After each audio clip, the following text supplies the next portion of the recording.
Sky ద్వీపంలో ఉజ్జీవ సభలు ముగించిన కొద్ది కాలానికే డంకన్ మరలా జబ్బుపడ్డాడు. డాక్టర్లు అతన్ని పరీక్షించి మితిమీరిన పని చేయడం వలన గుండె బలహీనపడిందని, విశ్రాంతి అవసరమని గట్టిగా చెప్పారు.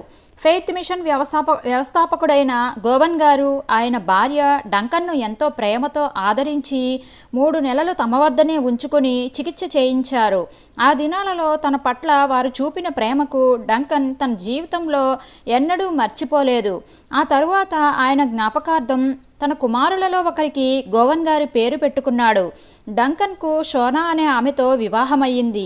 ఎక్కువ ఒత్తిడితో కూడిన మిషనరీ పరిచర్యను డంకన్ తన అనారోగ్య కారణంగా చెయ్యలేక ఫెయిత్ మిషన్కు రాజీనామా ఇచ్చి ఆర్డవసార్ అనే పట్టణంలో సంఘ కాపరిగా బాధ్యతలు చేపట్టాడు. డంకన్ పాస్టర్గా వచ్చాక ఆ సంఘంలో చాలా మార్పు వచ్చింది.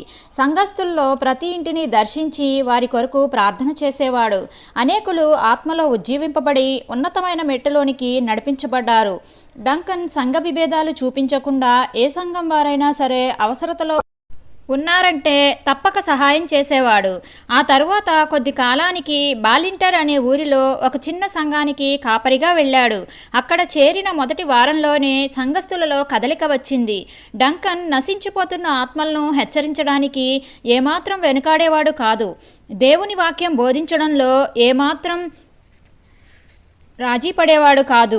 రక్షణ పొందని పెద్దలను మీరు నరకానికి వెళ్ళడానికే నిశ్చయించుకున్నారా అని యవనస్తులను సాతాను వాడుకుని వదిలేసిన జీవితాలను దేవునికిస్తే ఆయన అంగీకరించడేమో, జాగ్రత్త అని హెచ్చరించేవాడు. బాలింటర్లోని సంఘస్థులంతా జాలర్లు, నిరుపేదలు. అప్పటి వరకు వారికి ఆలయం లేదు. శిథిలావస్థలో ఉన్న ఒక హాలులో ఆరాధన జరుపుకునేవారు. డంకన్ అక్కడికి వెళ్ళాక చర్చికి వస్తున్న వారి సంఖ్య పెరిగి ఆ హాలు సరిపోక ప్రభు బల్ల పక్కనే ఉన్న మైదానంలో జరుపుకునేవారు. అవి భయంకరమైన కరువు దినాలు. ఎవరికీ సరైన ఆదాయం ఉండేది కాదు. అయితే సహవాసం కూడా ఆహారం లాగే ముఖ్యమైనది గనుక సంఘస్థులంతా కలిసి స్వయంగా ఒక మందిరం కట్టుకోవాలని తీర్మానించుకున్నారు.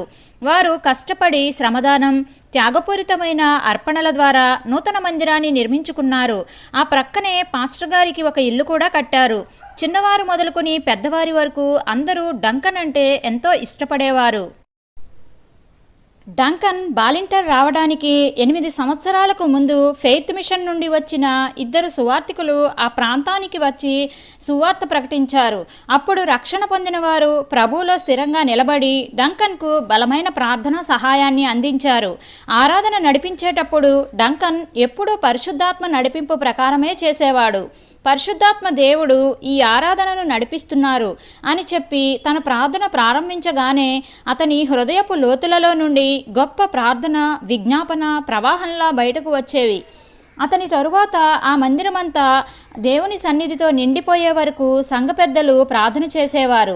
దేవుని దివ్య సన్నిధి యొక్క ప్రభావం ప్రత్యక్షంగా అక్కడ కనపడేది. ఒక సోదరికి ప్రభువు తన పక్కనే నిలబడినట్లు అనిపించి ఆయన పరిశుద్ధ సన్నిధిలో ఉండలేకపోయింది.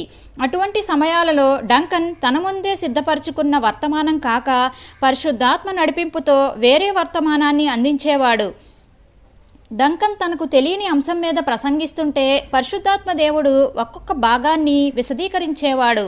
అదే అంశాన్ని డంకన్ మరలా ప్రసంగించాలంటే ఒక్క మాట కూడా అతనికి గుర్తుండేది కాదు. ఒకసారి సాయంకాలపు కూటంలో పాటలో చివరి చరణం పాడుతుంటే అకస్మాత్తుగా యెషయా గ్రంథంలోని ఒక వాక్యాన్ని డంకన్కు దేవుడిచ్చాడు. ఆ అంశం మీద అతడెప్పుడూ ప్రసంగించలేదు. అయితే ఆ రోజు అక్కడున్న వారందరితోనూ దేవుడు మాట్లాడాడు అనడానికి ఎటువంటి సందేహం లేదు. సంఘస్థుల కొరకు ఎంతో భారంతో ప్రార్థన చేసి ఆత్మల కొరకు పాటుపడుతున్నప్పటికీ వారి దైనందిన జీవితంలో వారితో కలిసిపోయి సరదాగా ఉండేవాడు. ఆ ప్రాంతం వాళ్ళు జాలర్లు గనుక ఒకరోజు వాళ్ళు సముద్రంలో చేపల వేటకు వెళ్తుంటే డంకన్ కూడా వాళ్లతో పాటు వెళ్ళడానికి సిద్ధమయ్యాడు. కానీ పడవలో ఉన్న వారికి పాస్టర్ గారిని తీసుకెళ్లడం ఏమాత్రం ఇష్టం లేదు. ఎందుకంటే పాస్టర్ గారు తమతో ఉంటే తమకు అదృష్టం కలిసి రాదని అక్కడి వాళ్ల మూఢనమ్మకం.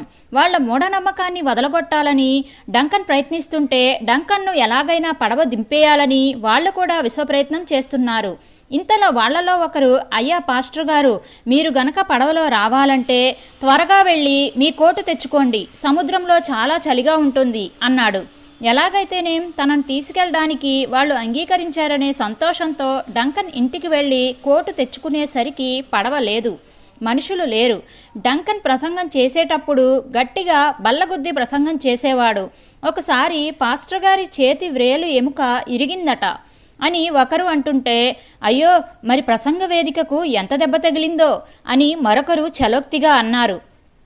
మరొకసారి డంకన్ సంఘ పెద్దలతో, అయ్యా ప్రసంగ వేదిక విరిగిపోయింది, కొత్తది చేయించండి అన్నాడు. వెంటనే ఒక సంఘస్థురాలు, అయ్యా పాస్టర్ గారు, మీరే కదా దానిని బాదీ విరక్కొట్టారు అంది. రోజులు సాఫీగా గడిచిపోతున్నప్పటికీ డంకన్ ఆత్మల పట్ల ఏమాత్రం నిర్లక్ష్యంగా ఉండేవాడు కాదు. క్రమం తప్పకుండా ప్రతి ఇంటిని దర్శించేవాడు. ఆలయానికి రాలేని వృద్ధుల కొరకు వారి ఇండ్లలోనే వారి స్వభాషలో చిన్న చిన్న ఆరాధనలు జరిగించేవాడు.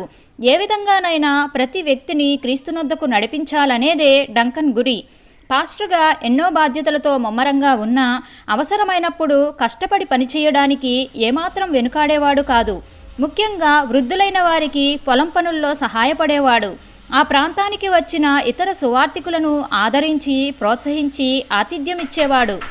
డంకన్ యవనస్తుల కొరకు ఎక్కువ ప్రయాసపడ్డాడు. ఆ గ్రామంలోని యవనస్తులకు డంకన్ అంటే ఎంతో గౌరవం.